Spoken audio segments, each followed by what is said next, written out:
لا شريك له وأشهد أن محمد رسول الله خاتم النبيين صلى الله عليه وسلم. الله الذي لا إله إلا هو الرحمن الرحيم الملك القدوس السلام المؤمن المهيمن العزيز الجبار المتكبر الخالق الباري المصور الغفار القهار الوهاب الرزاق الفتاح العليم القابض الباسط الخافض الرافع المعز المذل السميع البصير الحكم العدل اللطيف الخبير الحليم العظيم الغفور الشكور العلي الكبير الحفيظ المقيت الحسيب الجلیل الکریم جل جلالہ. دوستو، کئی دنوں سے رب العزت کا پیارا اور مبارک نام الکریم جل جلالہ کی تھوڑی تھوڑی شارحین کے شرح کے مطابق آپ کے سامنے باتیں آ رہی ہیں. آج اس موضوع کو اختتام تک لے جائیں گے. آپ نے بہت بڑی مشہور حدیث سنی ہوگی یا پڑھی ہوگی کہ ان اللہ حی کریم، اللہ رب العزت بہت ہی حیا یعنی غیرت مند ہیں. حدیث میں بھی ہے بخاری شریف میں کہ اللہ سے زیادہ غیرت مند کوئی بھی نہیں. میں جب یہ حدیث پڑھا تین دن پہلے تو مجھے بڑی حیرانی ہوئی کہ اللہ غیرت مند کیوں ہیں. اسی لیے اس نے فحاشی، منکرات اور معاصی کو حرام کر دیا. معاصی کا ارتکاب بندہ کرتا ہے اور شرم کس کو آتی ہے؟ کریم اللہ کو. اتنی بڑی بات ہے جی. بالکل اس کو ایسا ہی سمجھیے کہ ایک آدمی کا بیٹا جی کوئی بدخلقی کا کام کرے جی، اور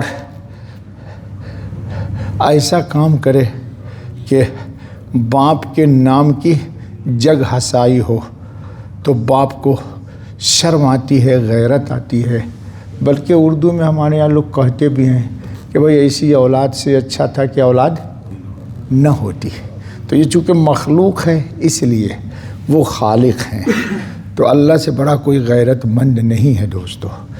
دوسرے، اسی حدیث میں آیا کہ غیرت مند کے ساتھ اللہ پاک کریم ہے. اللہ کیا ہے؟ کریم ہے. کریم کی تشریح بہت ہو گئی آپ کے سامنے. مثال کے طور پر یہ دعا کے باب میں آئی حدیث کہ آپ ہاتھ اٹھاتے ہیں تو اللہ کو غیرت آتی ہے کہ یہ بندہ ہاتھ اٹھائے ہوا ہے تو اس کو کچھ نہ دوں اور یہ چلا جائے. اس کو نہیں دیکھتے بلکہ اپنی شان کبریائی کو دیکھتے ہیں، ملحوظ رکھتے ہیں کہ میں کائنات عالم کا مالک الملک ہوں، شہنشاہ ہوں میں جی. میرے خزانے میں کسی چیز کی کمی نہیں ہے. کسی کا موبائل بج رہا ہے وہ اس کو پکڑ لیتا ہے. تو دوستو، اللہ کو شرم اس لیے آتی ہے کہ یہ بندہ ہے محتاج ہو کر کے میرے سامنے ہاتھ پھیلائے ہوا ہے، تو اس کو نامراد کیسے واپس کر دوں؟ تو اسی لیے آیا کہ اللہ حئی بھی ہیں اور کریم بھی ہیں۔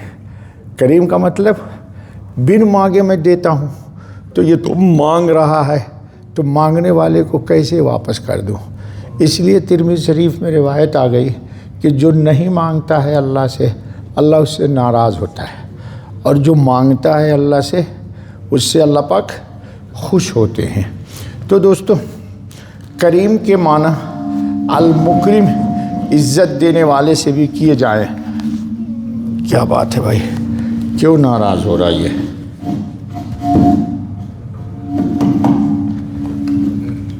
اس کو بند ہی کر دیتا ہوں، جاؤ۔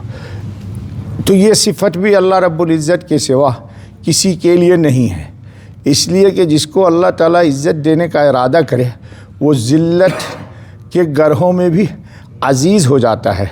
وہ قید خانہ کی کوٹری سے نکال کر حضرت یوسف کو بادشاہت کی کرسی پر بٹھا سکتا ہے، یعنی کنواں میں گرانا بظاہر آپ کی نگاہ میں ذلت ہے، زلیخا کا قید کے اندر گرفتار کر دینا، زلیخا ہی نے کہا تھا ان کو جو کچھ کہا تھا وہ میں نے بولوں گا، اور معصوم نبی کو جیل میں بھیجوا دیا، تو بظاہر یہ ذلت تھی، لیکن اللہ نے اسی ذلت میں یوسف کے لیے عزت رکھ دی۔ تو اس لیے کبھی نہیں سوچنا چاہیے کہ اس آدمی نے ہم کو ذلیل کیا، کیا پتہ کہ اسی راستے آپ کو عزت وہ مل جائے جو یہ سوچ بھی نہیں سکتا ہے۔ اسی کو کہا کہ وہ المکرم، عزت دینے والا ہے۔ تو اللہ رب العزت جس کو اس کی شامت اعمال کی وجہ سے ذلیل کرنا چاہے، اسے عزت کے مقام سے گرا کر ذلت کے گڑھے میں پہنچا دیتا ہے۔ اس کی دنیا میں بے شمار مثالیں ہیں، اسی لیے قرآن نے کہا وَمَن يُهِنِ اللَّهُ فَمَا لَهُ مِن مُكْرِمٍ، اور جس کو اللہ تعالیٰ ذلیل کرے اس کو کوئی عزت دینے والا نہیں۔ اگر کریم کے معنی یہ ہو کہ الکریم وہ ذات ہے جو محتاجوں اور غیر محتاجوں دونوں کو عطا کرنے والی ہے، تو یہ صفت بھی اللہ کے سوا کسی کے اندر نہیں ہے۔ جلدی جلدی اس موضوع کو آج ختم کرتے ہیں۔ اگر کریم کے معنی اس طرح کیے جائیں کہ الکریم جل جلالہ وہ ذات ہے جو بڑی حاجت کے ساتھ چھوٹی حاجت کو بھی پوری کرنے والا ہے، تو یہ صفت بھی اللہ جل جلالہ کے سوا کسی کے اندر نہیں پائی جاتی۔ علامہ قشیری بہت بڑے صوفیہ کے اولیاء گزرے ہیں، نے روایت نقل کی ہے کہ موسیٰ علیہ السلام اپنا واقعہ بیان کرتے ہیں کہ بار بار چھوٹی سی چھوٹی حاجت اللہ تعالیٰ سے مانگتے ہوئے مجھے شرمندگی محسوس ہوتی تھی۔ موسیٰ علیہ السلام کہتے ہیں کہ چھوٹی چھوٹی چیز مانگتے ہوئے مجھے اللہ تعالیٰ سے شرم محسوس ہوتی تھی، تو مجھ پر وحی بھیجی گئی، یا موسیٰ لا تسأل غیری واسألنی حتی ملح عجینک وعلف شاتک۔ اللہ اکبر، کیا بات کہہ دی کہ اے موسیٰ میرے علاوہ کسی اور سے مت مانگ، یہاں تک کہ اپنے کھانے کا نمک اور اپنے چوپایوں کا چارہ بھی مجھی سے مانگ۔ یعنی چھوٹی سے چھوٹی چیز، ہوتا کیا ہے جب چھوٹی چیز مانگتے مانگتے آپ کو عادت ہو جائے گی تو بڑی چیز بھی مانگنے کی عادت اللہ سے ہوگی۔ اس لیے انسان کو وَإِذَا سَأَلْتَ فَاسْأَلِ اللَّهِ، جب کچھ مانگنا ہو تو اللہ ہی سے مانگیے، غیر اللہ سے بالکل کچھ نہیں مانگنا، غیر اللہ دے کیا سکتا ہے۔ کریم کے معنی یہ کیے جائیں کہ جب وہ وعدہ کرتا ہے تو پورا کرتا ہے، اور جب کوئی انسان وعدہ کرتا ہے تو اس کے لیے وہ وعدہ پورا کرنا بسا اوقات ممکن ہوتا ہے، بسا اوقات ناممکن ہوتا ہے۔ وعدہ تو کر لیا لیکن پورا نہیں کر سکتا، اس کو کوئی عذر پیش آ جائے اور اس سے اپنا وعدہ پورا کرنے میں کوئی رکاوٹ آ جائے، مگر اللہ رب العزت کو اپنا وعدہ پورا کرنے میں کوئی عذر، کوئی رکاوٹ، کوئی مانع نہیں، قدرت اور ملکیت کی وجہ سے، کیونکہ اس بات کا اس کے بارے میں تصور ہی نہیں کیا جا سکتا کہ اس کے ارادہ کو کوئی ختم کر دے۔ اگر کریم کے معنی یہ ہوں کہ الکریم جل جلالہ وہ ذات ہے جو اپنے بندوں کو ان کی چاہت اور تمناؤں سے زیادہ دیتی ہے، تو اس کی عطائیں بندوں کے وہم و گمان سے بھی بالاتر ہوتی ہے۔ اسی لیے دوستو، آخری بات، حدیث ہے قدسی، یعنی اللہ فرماتے ہیں اعددت لعبادی الصالحین ما لا عین رأت ولا اذن سمعت ولا خطر علی قلب بشر. بڑی عجیب حدیث ہے یہ، اور یہ حدیث قدسی ہے. اللہ کتنا دیتے ہیں سنیے. یعنی میں نے اپنے بندوں کے لیے، نیک بندوں کے لیے ایسی جنت تیار رکھی ہے کہ جس کی نعمتیں نہ کسی آنکھ نے دیکھی اور نہ ہی کسی کان نے ان کا تذکرہ سنا اور نہ ہی کسی انسان کے دل میں اس کا خیال گزرا. اللہ تعالیٰ نے کس کے لیے تیار کر رکھی ہے؟ اعددت لعبادی الصالحین. اللہ ہمیں صالحین میں بنائے. اللہ ہمیں تو صالحین میں بننے کے لیے دوستو، ایک تو ہے خالی پلی دعا، صالحین میں بنا دیجئے. اب بازار میں گئے اور صالحین کا کام نہیں کر رہے تو مخالفت ہو گئی نا.